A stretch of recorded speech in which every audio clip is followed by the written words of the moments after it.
اعوذ باللہ من الشیطان الرجیم بسم اللہ الرحمن الرحیم الحمد للہ رب العالمین والصلاة والسلام علی اشرف الانبیاء والمرسلین اما بعد فقد قال اللہ تعالی فی کتابہ المبین بسم اللہ الرحمن الرحیم ومن یعمل سوءا او یظلم نفسه ثم یستغفر اللہ یجد اللہ غفورا رحیما صدق اللہ العلی العظیم۔ السلام علیکم ورحمۃ اللہ وبرکاتہ۔ امید ہے تمام احباب خیر و عافیت سے ہوں گے اور دعا ہے اللہ رب العزت سب کو اپنی حفظ و امان میں رکھے۔ محترم ناظرین، آ گئے ہیں بالکل نئے موضوع کو آپ کی خدمت میں لے کر، اور آج جس موضوع کو سرنامہ سخن قرار دیا ہے وہ ہے استغفار۔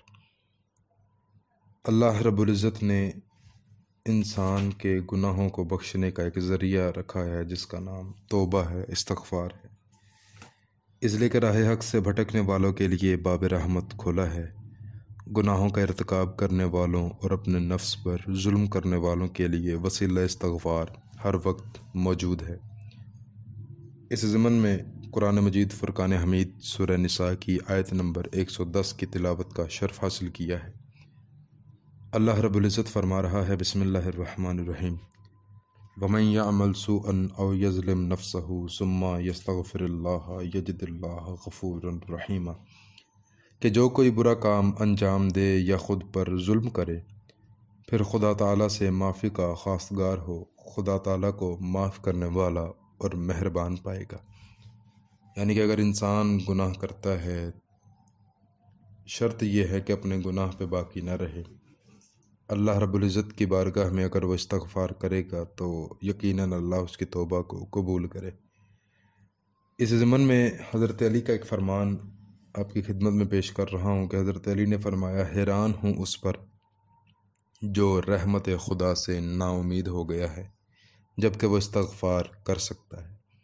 یعنی کہ ایک شخص اگر رحمت خدا سے نا امید ہو گیا تو اس کے لیے یہ ہلاکت بڑی ہے۔ اس کا گناہ کرنا اتنی بڑی ہلاکت نہیں جتنی بڑی ہلاکت رحمت خداوند سے مایوس ہو جانا ہے۔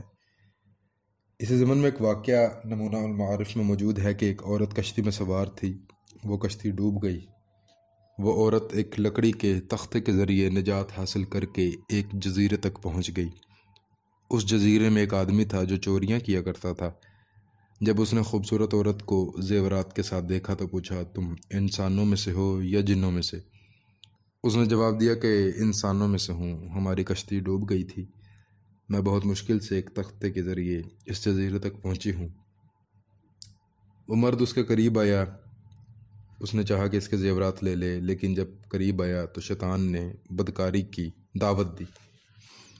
وہ زیادہ قریب ہونے لگا تو دیکھا وہ عورت کانپ رہی ہے۔ اس چور نے پوچھا، کیوں کانپ رہی ہو؟ کس سے ڈر رہی ہو؟ یہاں میرے علاوہ اور کوئی بھی نہیں۔ عورت نے جواب دیا، اس اللہ سے ڈر رہی ہوں جو ہمیں دیکھ رہا ہے۔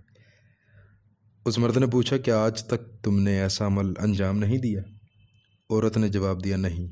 وہ آدمی کہنے لگا، لعنت ہو مجھ چور پر، میں نے کئی مرتبہ یہ عمل بغیر خوف کے اور اپنے اختیار کے ساتھ انجام دیا ہے، تم نے ایک مرتبہ بھی انجام نہیں دیا اور یوں ڈر رہی ہو۔ اس چور نے یہ کہا اور توبہ کرتا ہوا آبادی کی طرف چل پڑا۔ توبہ کرتے ہوئے چلے جا رہا تھا کہ ایک نیک آدمی نے اسے دیکھا اور اسے اپنا ہم سفر بنا لیا۔ رستے میں تیز دھوپ اور شدید گرمی تھی۔ اس نیک آدمی نے بادل کے لیے دعا کی اور اس توبہ کرنے والے چور نے آمین کہا۔ اچانک بادل آئے اور ان پہ سایہ ہو گیا۔ پھر دونوں دوراہے پر پہنچے اور ایک دوسرے سے علیحدہ ہو گئے۔ اس نیک آدمی نے دیکھا کہ بادل اس چور کے سر پہ جا رہا ہے اور اس کے ساتھ ساتھ آگے بڑھ رہا ہے۔ وہ نیک آدمی واپس آیا اور دوسرے آدمی سے پوچھا، یہ کیا ماجرا ہے؟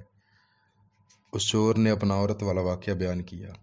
اس نیک آدمی نے کہا، خداوند تعالیٰ نے تمہاری توبہ قبول کر لی ہے اور تمہیں یہ مقام عطا کیا ہے۔ محترم ناظرین، لمحہ فکریہ ہے ہمارے لیے کہ اگر ایک چور جس نے پوری زندگی بدکاری کی، چوری کی، لوگوں کو ستایا، صرف ایک لمحے کی توبہ نے اسے یہ مقام عطا کر دیا، تو ہم تو پھر امت محمدی میں سے ہیں، تو کیا اللہ رب العزت ہماری توبہ قبول نہیں کرے گا؟ یقیناً کرے گا۔ اور صرف یہ توبہ کا اختیار اللہ رب العزت نے اپنے پاس ہی نہیں رکھا، اللہ تو توبہ مطلقاً قبول کرتا ہے، لیکن تاریخ اسلام میں کچھ ایسے افراد، ایسے اللہ کے نیک بندے بھی گزرے کہ جو اپنے تقوی اور زہد سے اس مقام پہ پہنچے کہ اگر وہ کسی کے حق میں دعا کریں تو اللہ ان کی دعا بھی قبول فرماتا ہے۔ جیسا کہ نبی کریم صلی اللہ علیہ وآلہ وسلم کے اس عاشق کی بات کہ جس نے نبی کو پوری زندگی نہیں دیکھا، نام ہے اس کا اویس کرنی۔ جب بھی یمن سے مدینے لوگ آتے، حضرت عمر پوچھا کرتے کیا اویس بن عامر کرنی آپ کے ساتھ ہیں؟ ایک دفعہ جب پوچھا تو بتایا گیا جی ہاں ہمارے ساتھ ہیں۔ حضرت عمر نے کہا پیغمبر خدا نے ہمیں خبر دی ہے کہ یمن سے ایک آدمی آئے گا، اس کا نام اویس ہے، آپ کے پاس آئے گا، ماں کے علاوہ اس کا کوئی نہیں۔ اس کے جسم پہ برص کی بیماری تھی، خدا کا نام پکارنے سے وہ بیماری ختم تو ہو گئی، لیکن 1 درہم کے برابر اس کے جسم پر داغ باقی رہ گیا۔ جو کوئی اس سے ملے درخواست کرے کہ اس کے لیے استغفار کرے، یعنی اویس کو کہے کہ اگر تو ہمارے لیے استغفار کرے تو اللہ اویس کی دعا قبول کرے گا۔ جب تحقیق کی گئی تو پتہ چلا نبی کریم صلی اللہ علیہ وآلہ وسلم نے جو کچھ ان کے بارے میں ارشاد فرمایا تھا وہ بالکل ویسے ہی ہیں۔ حضرت عمر نے ان سے خواہش ظاہر کی کہ آپ مدینے رہ جائیں، لیکن انہوں نے کہا کہ میری بوڑھی ماں ہے، اسے چھوڑ کے میں مدینے میں نہیں رہ سکتا۔ حضرت عمر نے کہا آپ کی وجہ قابل قبول ہے، لیکن ہمارے لیے دعا کریں۔ جناب ویسے کرنی نے کہا میں ہر نماز کے بعد مومنین اور مومنات کے لیے دعا کرتا ہوں، اگر با ایمان ہو گئے تو میری دعا ان کے شامل حال ہوگی، ورنہ ان کے شامل حال نہیں ہوگی۔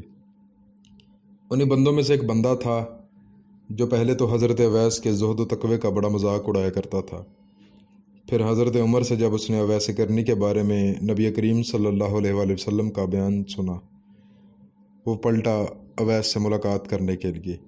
جناب اویس کرنی نے جب اس سے ملاقات کی تو اس نے اپنے آپ کو بالکل شرمندہ ظاہر کیا۔ جناب اویس نے پوچھا کیا ہوا جو تمہارا سلوک بدل گیا؟ اس نے کہا حضرت عمر سے تمہارے بارے میں حضور پاک کی حدیث سنی ہے اور جان گیا ہوں کہ تم کس قدر بلند مقام رکھتے ہو۔ جناب اویس نے کہا میں تیرے حق میں استغفار کروں گا، شرط یہ ہے کہ جو کچھ عمر سے سنا ہے کسی دوسرے کے لیے بیان نہ کرنا۔ محترم ناظرین، دیکھیے کہ اللہ رب العزت نے نیک متقی لوگوں کو یہ مقام بخشا کہ وہ ہمارے لیے استغفار کریں تو اللہ ان کی دعا قبول فرماتا ہے۔ شرط یہ ہے اللہ کی رحمت سے مایوس نہیں ہونا چاہیے۔ انہی جملوں کے ساتھ آج کی اس ویڈیو سے آپ سے اجازت چاہتا ہوں، اور دعا ہے پروردگار عالم کے حضور وہ ہمیں استغفار کرنے کی توفیق عطا فرمائے اور ہمارے استغفار کو اپنی بارگاہ میں قبول فرمائے۔ محترم ناظرین، ویڈیو پسند آنے کی صورت میں لائک کیجئے، ہمارے چینل کو سبسکرائب کیجئے اور بیل آئیکن کو ضرور پریس کیجئے تاکہ نئی آنے والی ویڈیوز کے نوٹیفیکیشن روزانہ آپ تک پہنچ سکیں۔ اپنا بہت زیادہ خیال رکھیے گا، اس ناچیز کو دعاؤں میں یاد رکھیے گا۔ فی امان اللہ، اللہ حافظ۔